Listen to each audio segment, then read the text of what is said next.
You have a ton of knowledge about what you do, like some actually like deep expertise. That's awesome for helping you get results with your clients, but it's probably costing you deals and screwing up your sales and marketing. How, you ask? Isn't that what my customers want? Oh, I'm so glad you asked. Let me explain. Hey, what's up? I'm Ray Green, former executive turned nomad entrepreneur. I ran national small and mid-sized business for the U.S. Chamber of Commerce. I worked for several investment groups to lead turnaround as a CEO, and I've coached and consulted with MSPs and IT businesses for over 5 years. And one thing that I've seen across a lot of industries is that a lot of people fall in love with their solution. They love how it works. They love why it works, like all the behind the scenes, all the bells and whistles about their particular solution or service. They love that. It's their passion. It's what got them into the game even before entrepreneurship. But here's the thing. No one cares. Most of your clients and customers don't give a shit. They want to know the transformation that they are going to get by paying you money. They care way more about that than they care about the mechanism that you are going to use to deliver it. Now, that's not to say they don't care about the mechanism at all. They may, in the sense of how much time it takes me to use it, how much money it's going to cost, believing that it actually works. Those things are secondary and tertiary, and whatever the hell comes after that, behind the transformation, the results that they are going to see. And that creates a misalignment because you, as the technical person, may love everything about the mechanism. They don't care. You've got a lot of knowledge. You've got deep expertise. They do not. That means you have what Dan and Chip Heath in the book Made to Stick call the curse of knowledge. You know a lot about a particular thing. In fact, you know so much about it that you forgot what it was like to not know that. All of those things make sense to you, but they don't make sense to the person that you're talking to because they don't have the same experience that you do. And that leads you to talk about things like root causes while they're talking about symptoms.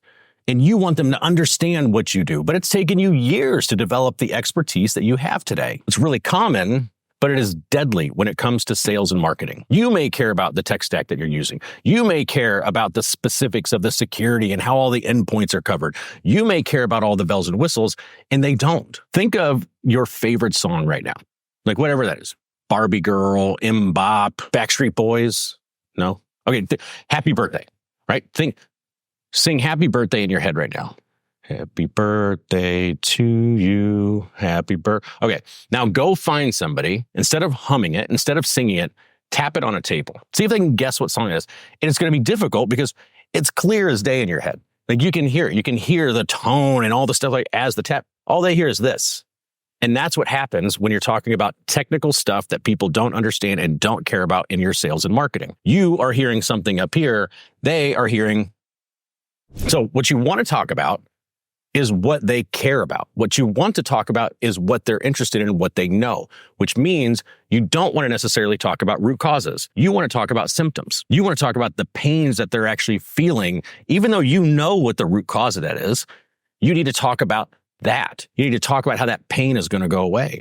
You're going to talk about the results that they want, the things that they tell you, the way that they describe it, the words that they use, the transformation that they want. That is what you want to talk about primarily in your sales and marketing, not the tools and the tech and the mechanism that you're going to use to get it. They're just on one side of a bridge and they want to get to the other side.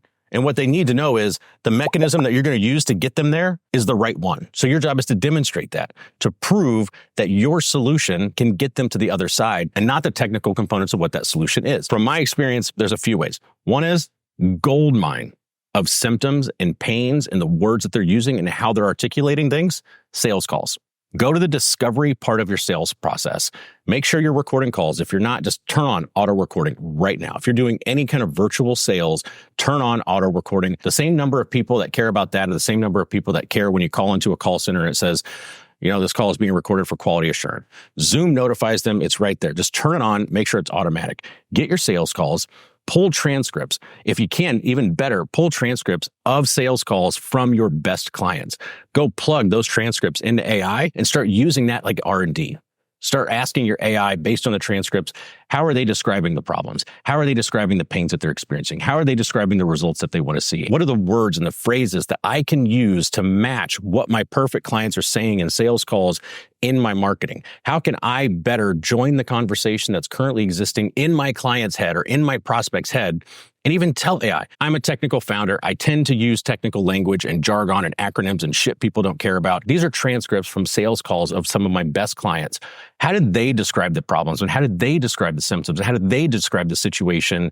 And what's the language that I can start to use in my marketing and in my sales to join the conversation that's already happening in their head using the words that they are describing? When all else fails, just go have a lot of conversations with your ideal client profile.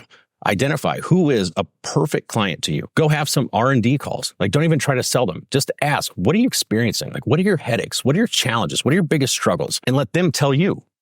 And then that is what you focus on. You focus on what they care about, not what you care about if you want to close more deals. I hope you found this helpful. If you have, subscribe to the channel for more business tips and more sales and more clients. Adios.